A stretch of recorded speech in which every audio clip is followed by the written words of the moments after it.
ज़रूरी नहीं है कि शुरुआत सभी की अच्छी ही हो।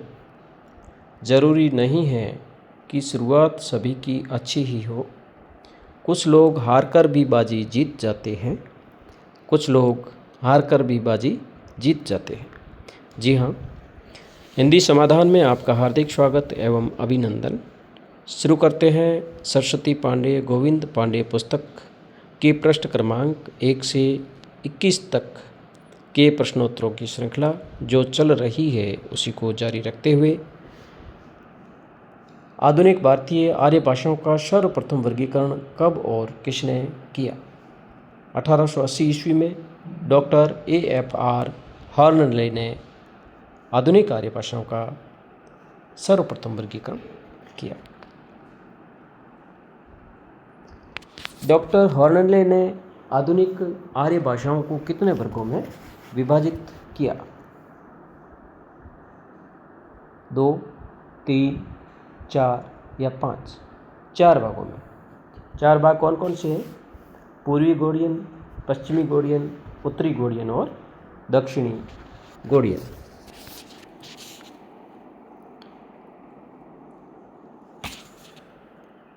पूर्वी गोडियन में कौन सी आर्य भाषा शामिल नहीं है?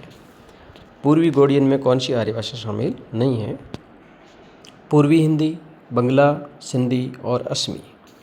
इसमें ऑप्शन जो सिंधी है वो पूर्वी गोडियन में शामिल नहीं है, क्योंकि पूर्वी गोडियन में जो भाषाएं हैं वो पूर्वी हिंदी, बंगला और असमिया है।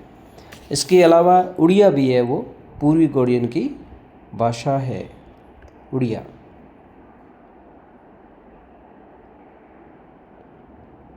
पश्चिमी गोडियन में कौन सी आर्य भाषा शामिल नहीं है?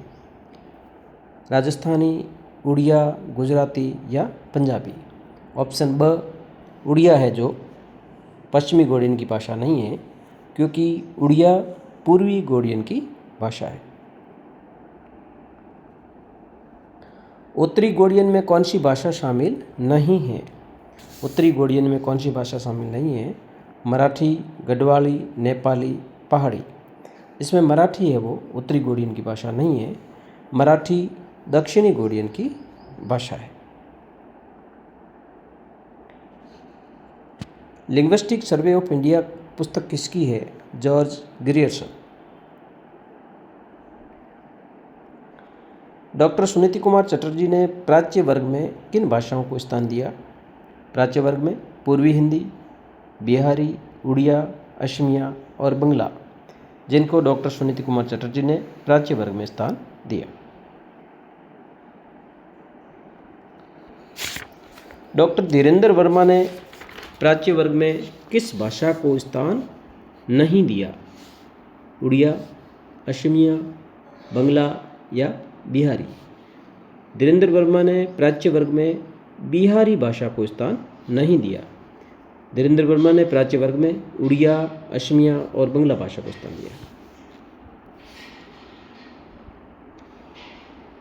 डॉक्टर सुनीति कुमार चटर्जी व डॉक्टर धीरेन्द्र वर्मा ने उदीच्य वर्ग में किस भाषा को स्थान दिया?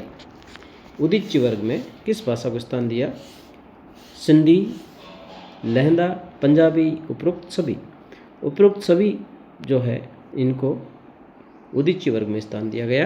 किसके द्वारा? डॉक्टर सुनीति कुमार चटर्जी एवं डॉक्टर धीरेन्द्र वर्मा के अनुसार।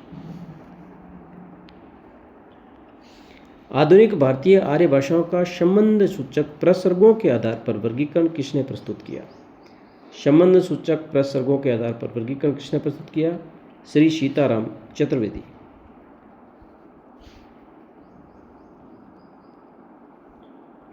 भोलानाथ तिवारी ने सौरसेनी अपभ्रंश में किन आधुनिक भाषाओं को स्थान दिया? सौरसेनी अपभ्रंश में किसने? भोलानाथ तिवारी ने। किन आधुनिक भाषाओं को स्थान दिया? पश्चिमी हिंदी, राजस्थानी, पहाड़ी और गुजराती। भोलानाथ तिवारी ने मागधी अपभ्रंश में किस आधुनिक भाषा को स्थान नहीं दिया? भोलानाथ तिवारी ने मागधी अपभ्रंश में किस आधुनिक भाषा को स्थान नहीं दिया? बिहारी, बंगाली, पूर्वी हिंदी, असमिया। पूर्वी हिंदी को मागधी अपभ्रंश में स्थान नहीं दिया, क्योंकि पूर्वी हिंदी है वो अर्ध मागधी अपभ्रंश में समाहित है। ब्राह्मण या पैशाची अपभ्रंश में कौन सी भाषा शामिल नहीं है? ब्राह्मण या पैशाची अपभ्रंश में कौन सी भाषा शामिल नहीं है? उड़िया, सिंधी, लहंदा, पंजाबी। उड़िया है वो ब्राह्मण पैशाची अपभ्रंश में शामिल नहीं है। सिंधी, लहंदा और पंजाबी ये तीनों भाषा हैं वो ब्राह्मण पैशाची अपभ्रंश में शामिल है। उड़िया भाषा है वो मागधी अपभ्रंश में शामिल है।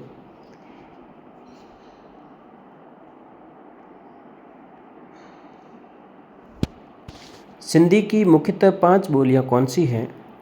सिंधी की मुख्यतः 5 बोलियां बाचोली, सिराइकी, थरेली, लासी और लाड़ी।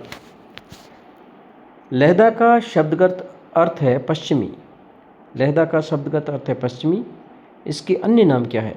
लहदा के अन्य नाम पश्चिमी पंजाबी, हिंदकी, जटकी, मुल्तानी, चिभाली, पोठवारी।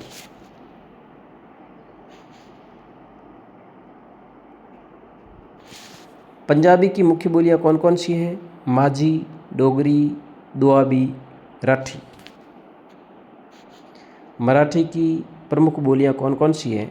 कोंकणी, नागपुरी, कोष्ठी और महारी।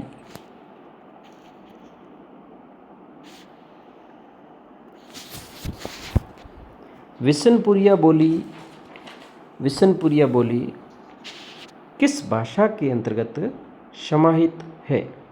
बंगला, मराठी, गुजराती या असमिया। विशनपुरिया बोली असमिया भाषा के अंतर्गत समाहित है।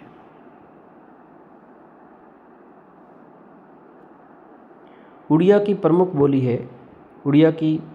है गंजामी, शंबलपुरी, भत्री, उपरोक्त सभी उड़िया की प्रमुख बोलियां हैं। धन्यवाद सभी को। चैनल को सब्सक्राइब कर दो, लाइक भी कर दो। अगले वीडियो का नोटिफिकेशन सबसे पहले आप तक पहुंच जाएगा। धन्यवाद।